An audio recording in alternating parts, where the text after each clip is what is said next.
Since my wife, the MP Jo Cox, was murdered last June, I have put my energies into two things.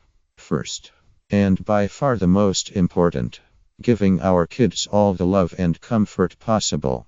However much we are all hurting, I can't bring back their mom, but I can do my best to fill their lives with joy and adventure. The second thing that keeps me going is fighting the hatred and extremism that killed her. At the turn of the year, I decided the best way to mark the anniversary of Jo's death would be to give people the opportunity to come together to celebrate all the good things that unite us as a country. The idea has really taken off. And on the weekend of 16 to 18 June there will be tens of thousands of events all across the country under the banner of the Great Get Together. The idea is simple: to show the truth behind what Jo said in her maiden speech in Parliament. That we are far more united and have far more in common than that which divides us. The Great Get Together will now take place just a week after the general election.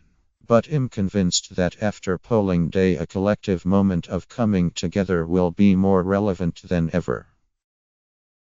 Since the election was announced, it has seemed as though Brenda from Bristol was speaking for many when she told a BBC interviewer, "Not another one." For lots of reasons, this isn't an election I'm looking forward to.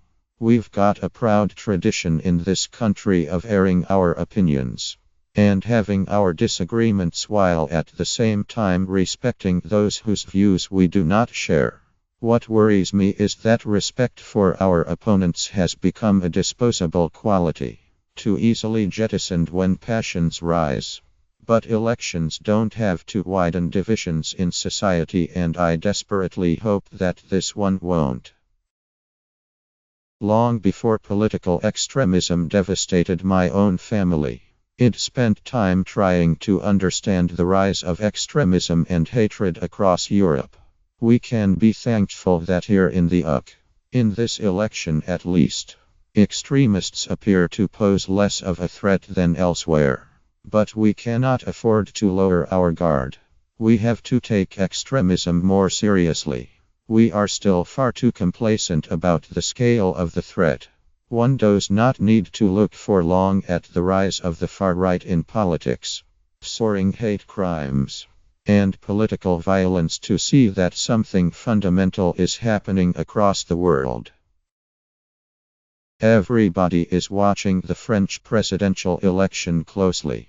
But already we have sleepwalked to the point where seeing the fascists come second in countries such as Austria is seen as a cause for celebration instead of consternation.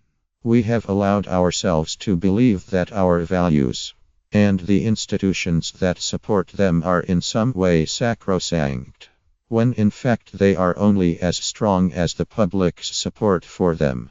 What is increasingly clear is that every generation must fight to protect and sustain them.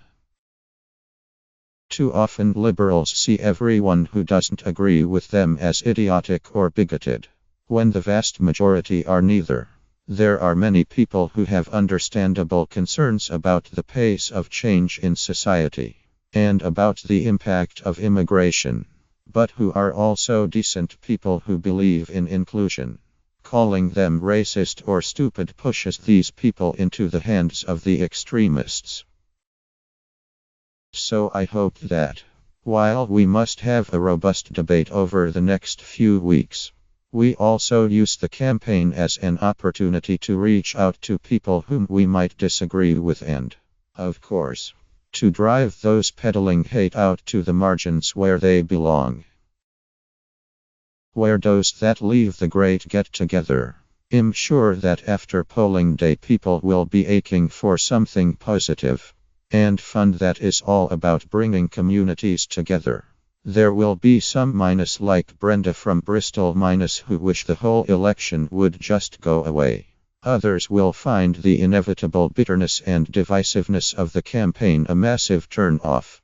And even many of those who are ready to take part in the election discussions in a reasoned way will be glad when it's all over. To all of those people, I would say, come and join us. Organize something in your own community if you aren't already. If you can't do that, find out what's happening and go along.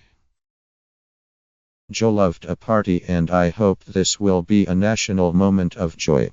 Of course. For her family and friends, it will be tinged with great sadness. But if we succeed in bringing the country a little bit closer together, I know Jo would be proud of us.